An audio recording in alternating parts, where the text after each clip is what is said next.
Энэ бичлэгийг Hyper World-тай хамтран бүтээлээ. Hyper World бол тоглоомын болон график дизайнерын хэрэгцээнд зориулсан хамгийн сүүлийн үеийн тоног төхөөрөмж, дагалдах хэрэгслэн төрөлсөн дэлгүүр юм. Та эндээс Razer, Logitech, MSI, Asus зэрэг дэлхийн шилдэг брэндүүдийн кейборд, маус, монитор, стриминг тоноглол болон дагалдах хэрэгслийг нэг дороос авах боломжтой. Мөн Hyper World танд сетапа мэргэжлийн төвшөнд бүрэн өсрүүлж өгөх, лизингийн урьдчилгаа, тег дүүргийн уян хатан нөхцөл болон хэрэглээнд тохируулсан зөвлөмж, сонголтын тусалцаа үзүүлдэг. Хангуул дүүргийн Tokyo Town-д байрлах Hyper World-д очиод дижитал ертөнцийн шинэ боломжуудыг өөрийн биеэр мэдрээрэй.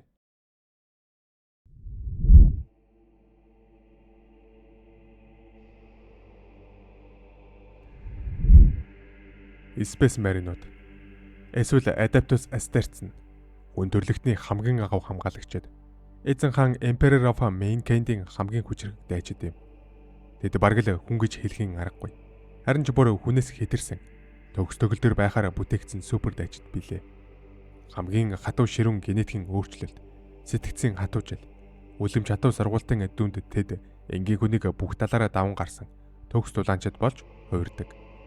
Space Marine-ууд ямар ч тахал, өвчнөөс үл хорогдох бөгөөд энгийн хүнийг хэдэнтэй үхэлд хүрэх шархагч тэсвэрлэн тулдаанд эргэн орох чадвартай. Тэд эртний хүчрхэг power armor-аар хамгаалагдаж өндөрлөгтний мэддэг хамгийн хүчрхэг зэвсгүүдээр тулдах бөгөөд эзэн хаан болон өндөрлөгтний эзэнт гүрэнд үнэж байх тангараг нь хизээж ганхдаггүй. Тэд бол эзэн хааны үглийн сахиусан тэнгэрүүд бөгөөд айдас гэж юу болохыг ч үл мэднэ. Астерцууд бие махбодын хувьд үлэмж хүчрхэг, хатуужилтай төдийгүй оюун санааны хувьд энгийн хүнээс хол тасарсан, хүндий хүйтэн сэтгэлтэй байх нь олонтой. Тэдний дэргэд жирийн хүмүүс гүн хүндлэл, айдас хоёрыг зэрэгцүүлэн мэдэрч, харин зарим буурай соёл иргэншилтэй гаригуудын хүмүүс тэднийг шууд л бурхны элч, хагас бурхан мэд дахин шүтдэг.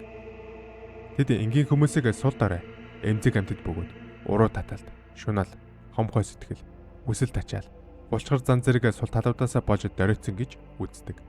Харин Space Marine-ууд ийм мэдрэмжийг ховорхон, бүр огч мэдэрдэггүй. Зарим Astartes-ууд эзэн хаан яагаад тэднийг бүтээснийг санан өөрсдийн дээд зэргийн байдалд хит автсан бардамлын өрхөнд орхоос сэргийлдэг. Учир нь энэ бардамл нь тэдний олон ах トゥ нарыг Chaos-ын хүчинд үйлчлэхэд хүргэсэн гүнэлт занал юм. Эдгээр Astartes-ууд бол хүндрэлтний эзэн хамгаалагчид. Хамгийн сүүлчийн авралын бамбай юм.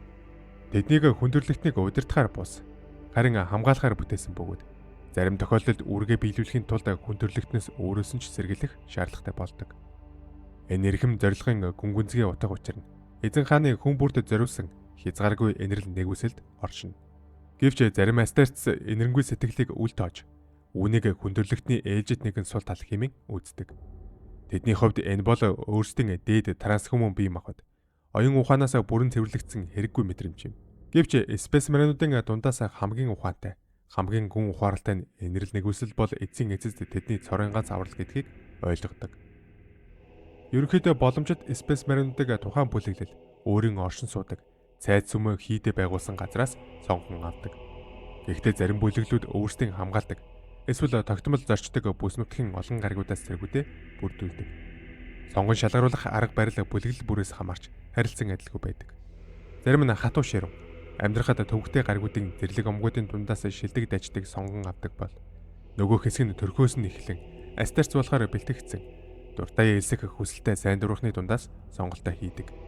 Зарим бүлэглэлүүд бүр боломжит дайчдыг нууцаар ажиглаж үчээр авч явна. Тэдний хүсэл зорилгыг үл харгалзан Astartes болгон хувиргадаг. Ямар ч арга замаар эсвэлсэн бай. Бүх Space Marine бүлэглэлүүд өөрийн эц төгсгөлгүй хатуу ширүүн сургуулалтыг давах чадвартай. Жинхэнэ үн цэнэ батлан харуулсан нэг л эгнэнд нэгтгэдэг. Хүн нэгэнд Space Marine болж хувирсан бол тэрээр энгийн хүмүүсийн нэгэн адил байхаа бүр мөсөн болдог. Түүний бие махбод нь тарас хүмүүн Astartes болж өөрчлөгдсөн учраас тэрээр хуучин төрөл төрөсөд хамгаалахаараа тангараг өргөсөн эгэл хүмүүстэйг хизэж ижил байхгүй. Учир нь тэдгэрийн цуснд хүндрэлтний эзэн хааны генетикийн өв шингэж урдын сүр жавхлангийн оч тэдний судсаар лугшина. Space Marine-уудын бүтэц өнөөгийн байдлаар Imperium of Maine нэгэн зэрэг ойролцоогоор 1000 бүлэглэл идэвхтэй үйл ажиллагаа явуулдаг. Great Rift нэгдэж Era Admetus-ыг эхэлснээс хойш эдгээр бүлэглүүдийн бүрэлдэхүүн анхдагч Firstborn Space Marine болон тэднээс ч илүү сайжруулсан Primus Space Marine-уудаас бүрдэх болсон бөгөөд зарим бүлэглэлүүд зөвхөн Primus Marine-уудаас бүрдэх болжээ. Энэхүү мянган бүлэглэлийн тоон эхэндээ доктортой хадгалагдж ирсэн бөгөөд 31-р мянганы Орос хэрээсийн үйл явдлын дараа First Founding Space Marine Legion-уудыг хуваан Second Founding үүссэн цагаас хойш бараг өөрчлөгдөөгүй. Гэхдээ галактикийн хэмжээнд яг хэдэн Астерц оршин байгааг хинч тодорхой хэлж чадахгүй. Энэ тоон Империумын тухайн үеийн нөхцөл байдал, дайны хямрал зэргээс хамааран их ихэнх хэлбэлдэж байдаг.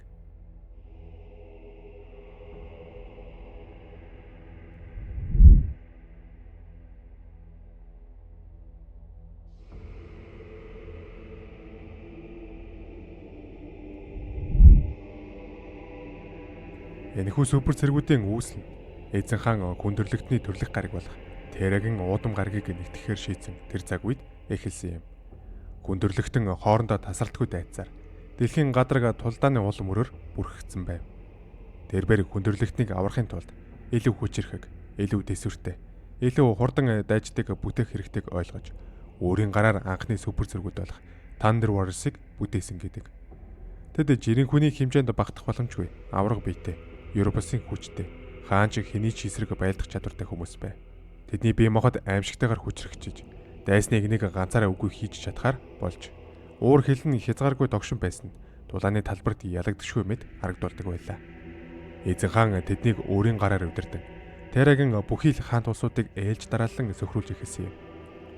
Тэр үеийн хүмүүс Thunder Warriors-ыг хүн гэхээс илүү алуурчад, айц төрүүлэн мангасууд гэж хардаг байсан гэдэг. Гэвч эзэн хаан тэднийг удаан оршин тогтнох ёсгүй гэдгийг аль ихнээс нь л мэдэж байв. Thunder Warriors-ны хитрхи бүдүүлэг, сахилэг батгүй, удирдахад хийцүү, генетикийн ховд докторгүй тул удаан амьдрах чадваргүй байв. Тэдний зарим нь нас ахихын хэрээр өөрсдийн бие организмын нуран унаж, зарим нь оюун санаагаа алдаж, бүр зарим нь өөрсдийн бүтээгчтэй тэрсэлж эхэлсэн юм. Тера нэгэнд нэгтгэгдэж, хүндрэлтний дүүхэнд байгаагүй их эзэнт гүрэн байгуулах цаг ирэхэд эзэн хаан өөрийн шинэ үеийн цэргүүдийг бүтээх ажлаа аль хэдийн эхлүүлсэн юм. Шинэ армийн зорилго зөвхөн алах бус, хүндрэлтнийг хамгаалах, тулааны стратеги эзэмссэн сэтгэл хөдлөлтөд автдаггүй, урт наслах чадвартай байх ёстой байв. Тиймээс тэр Space Marines буюу Adeptus Astartes-ыг бүтээсэн юм. Гэвч энэ шинжилэлт нь Thunder Warriors-ын эцсийн хувь тавилагч бас шийдэж өргөсөн юм. Эзэн хаан тэднийг ашиглаж дуусмагц устгах тушаал өгсөн гэдэг. Ихэнх нь түүний элит хамгаалагчд болох Густейц болон шинээр бүтээгдсэн Space Marines-ийн гарт аалагдсан. Харин цөөн хэсэг нь зугтаж олон жил далд амьдэрсэн ч өөрийн бие махбодын доройтол эрүүл мэндийн гажигтайгаа тэмцээр аажмаар устж үгүй болсон гэдэг. Одоо үед Thunder Warriors бол зөвхөн домог төдий зүйл. Тэдний үлдэгдлийг мэдэх хүн бараг үгүй. Харин тэдний оронд хүндрэлтний үнж хамгаалагчд болох Space Marines л хүндэтгэл айцыг зэрэг төрүүлсээр үлдсэн юм.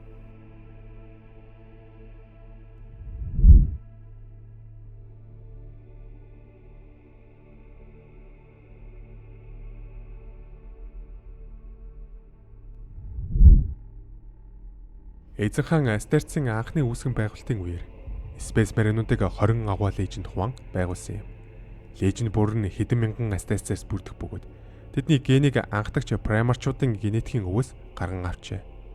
Primarchууд нь эзэн хааны бүтээсэн 20 генетикийн ховд төгс хүний гэмээргүй хит өндөр чадвартай хөвгүүд бөгөөд тэд агуу загалмайтны аян дайны үеэр тэдний генээс бүтээсэн 20 Space Marine лежнүүдийг удирдах ёстой байв.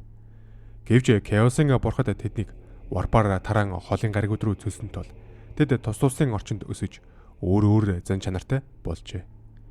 Хэдий лежнүүдийг удирдах ёстой байсан Primarchууд алга болсон ч эзэн хаан тэдний генээс бүтээсэн Space Marine лежнүүдаар агуу загалмайтны аян дайныг эхлүүлжээ. Тэрхүү аян дайны үеэр 20 Primarchаас 18 нь л эргэн олдсон бөгөөд тэд өөрсдийн генетикийн удам болох лежнүүдийн удирдагч болж армийг нь удирдан зогссон юм. Гэвч Хорусын уралтын үед лежнүүдийн тал нь эзэнт гүрэнд тэрсэлж, Chaos-ын хөнөөлт хүчнүүдэд тангараг өргөн, эзэнт гүрнийг сөнөхөр тэмцсэн юм.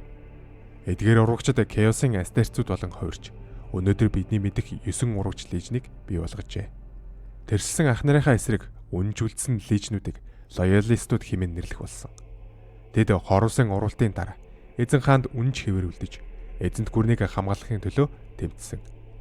Гэвч дайн дууссаны дараа тэднийг хитэх хүчтэй байх нь ирээдүйд аюул дагуулж болзошгүй гэж үзэн Astartes-ийн 2 дахь үүсгэн байгуулалтын үеэр задлан хуваах шийдвэр гарчээ. Space Marine Legion-ууд бол асар том айрмууд байсан бөгөөд тэдний тоо хэмжээ маш их хэлбэлцдэг байв. Нарийн тогтсон бүтцтэй бүрэлдэхүүн хязээж бүрэн бий болж доктортой хадгалагдаж байгаагүй. Агуул загалмайтны аян дайны үеэрч зарим лежнууд маш том байсан бол зарим нь харьцангуй цөөн тоотой байв.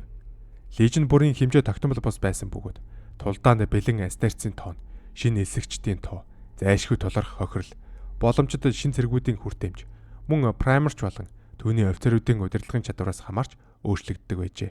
Хооросын уралдын үед хамгийн том Space Marine Legion Ultramarines байсан бөгөөд дараа нь World Bearers орж байв.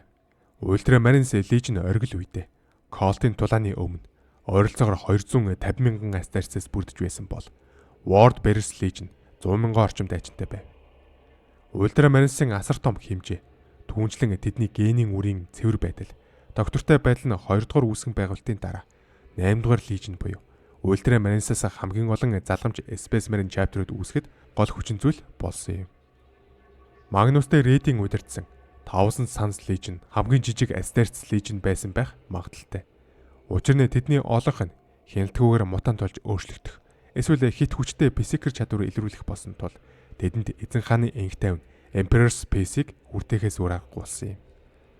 Primarch Fulgrim-ийн 3 дугаар Legion болох Emperor's Children-ийн хувьд түүний генийн дээжүүд Terrad ихэвчлэн устсан байсан тул түүний генийн үр хөгжүүлэхэд хүндрэлтэй болсон. Үүний улмаас тус Legion Astartes элсүүлэхэд бэрхшээлтэй тулгарч харьцангуй бага тоотой хэвээр үлджээ. Эдгээр хоёр Legion зөвхөн агуу загалмайтны аян дайны үеэр эзэн хаан тэдний Primarch-ыг нь олж нэгдүүлсэний дараа л зохих төвшөнд хүрэхэд дайчдын тоо тоолж чадсан юм.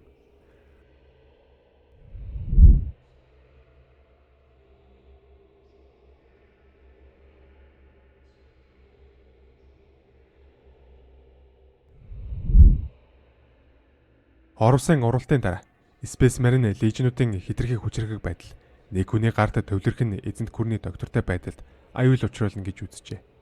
Үүний улмаас Astartes-ийн 2 дахь үүсгэн байгуулалт хэмээх их өөрчлөлт болж үнэн ч үлдсэн Legion-уудыг задлан хувааж мянган дайчинтай бие даасан бүлгүүд болон зохион байгуулсан.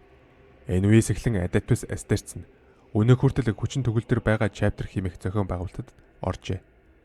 2 дугаар үүсгэн байгуулалтын дараагийн 25 удаагийн үүсгэн байгуулалтын хүрээнд Imperium Adeptus Mechanicus-ийн генетикийн судалгаанд тулгуурлан шинэ Space Marine chapter-уудыг бий болгосоор ирсэн. Олон залгамжлагч chapter-ууд өөрсдийн угсаа гарал болсон.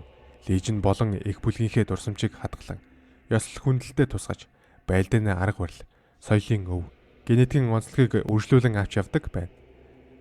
Бүх мэдэгдэж буй Space Marine chapter-уудын бүрэн жигсаалтыг харахыг хүсвэл description хэсэгт байрлах линкээр ороод хараарай.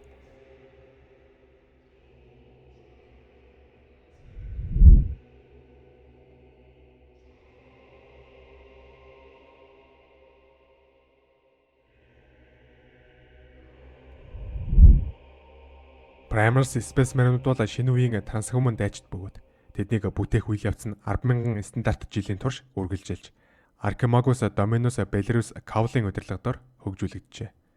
Тэдний үүсэл гарлан 31-р мянганы ихэнх үед Astartes-ийн 2 дахь үүсгэн байгуулалтын дараахан Primarch Robot Guilliman-ы тушаалаар Марс дээр эхэлсэн. Caval анх агуу загалмайтай аян дайны үед бүтээгдсэн Space Marine-уудын генетикийн загварыг үндэс болгон шинэ Astartes-уудыг хөгжүүлж эхэлсэн байна. Primarch Space Marine-ууд First Founding Space Marine-уудаас бүхэл талаараа илүү дээд түвшинд хөгжсөн. Тэд илүү өндөр, хуягтайгаа ойролцоогоор 2.5-аас 3 м хүрэхээс авраг биетэй, илүү тэсвэртэй, илүү хүчрхэг бие махбодтой бөгөөд анхны Astartes-уудаас хамаагүй хурдан рефлекстэй юм.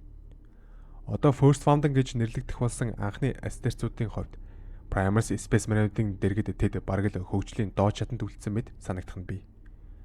Primarch Astartes-ууд анхдагч First Founding-уудаас ялгаатай 19 биш 22 ширхэг генесид эргэнтэнтэй бөгөөд тэдний генесид мутацид орохоос илүү тэсвэртэй бүтцтэй.